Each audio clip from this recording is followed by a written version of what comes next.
بسم اللہ الرحمن الرحیم، السلام علیکم۔ نئی ویڈیو میں خوش آمدید۔ ناظرین گرامی، بڑی بریکنگ نیوز سامنے آ رہی ہے کہ چین سے پٹائی کھانے کے بعد بھارتی وزیر خارجہ بھڑک اٹھے۔ دوسری جانب پاکستان کے army chief general Asim Munir کا بڑا حکم جاری کر دیا۔ پاکستان اور انڈیا بارڈر پر آمنے سامنے ہو گئے، توپ گولے برسا دیے، بم برسا دیے۔ دونوں ملکوں میں ایک بار پھر جنگ شروع ہو چکی۔ پاکستان نے چین کا ساتھ دینے کا بڑا اعلان کر دیا۔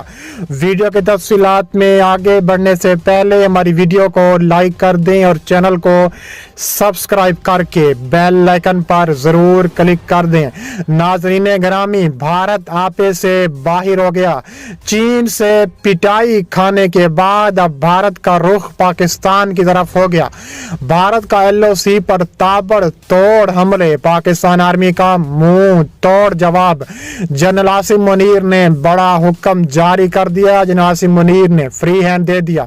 مودی بھڑک اٹھا، مودی کی چیخیں آسمان تک پہنچنے لگی۔ مودی حکومت کھلبلا کر رہ گئی۔ مودی حکومت کا تختہ الٹ دیا گیا۔ بھارت کی متعدد بیسز تباہ و برباد کر دیں۔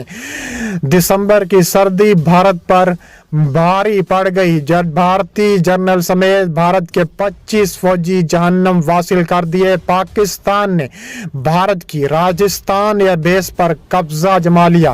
بھارت کی آزاد کشمیر کے مختلف سیکٹرز میں شدید ترین بمباری، پاکستان کے متعدد فوجی زخمی۔ پاکستان نے اپنے ٹیکٹیکل ہتھیار چلا دیے۔ بھارت کے درجنوں ہوٹزرز تباہ و برباد کر دیے، ساتھ ہی بھارتی فوجی جہنم واصل کر دیے۔ پاکستان کا بدترین حملہ، انڈیا کی چیخیں نکال دیں۔ تفصیلات کے مطابق لائن آف کنٹرول کے حاجی پیر سانک سیکٹرز میں جنگ بندی کی خلاف ورزی اور اس کے نتیجے میں بے گناہ شہریوں کی شدید زخمی ہونے پر شدید احتجاج کیا گیا۔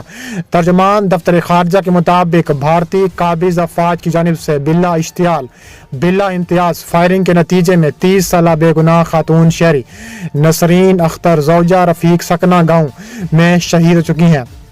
LOC ورکنگ باؤنڈری پر عام شہری آبادی کو آرٹلری اور بھاری خودکار ہتھیاروں سے مسلسل نشانہ بنا رہی ہے۔ رواں برس بھارت نے 940 مرتبہ جنگ بندی کی خلاف ورزی کی ہے۔ قابض بھارتی افواج کی جانب سے بے گناہ شہری آبادی کو دانستہ طور پر نشانہ بنانا انتہائی قابل مذمت ہے۔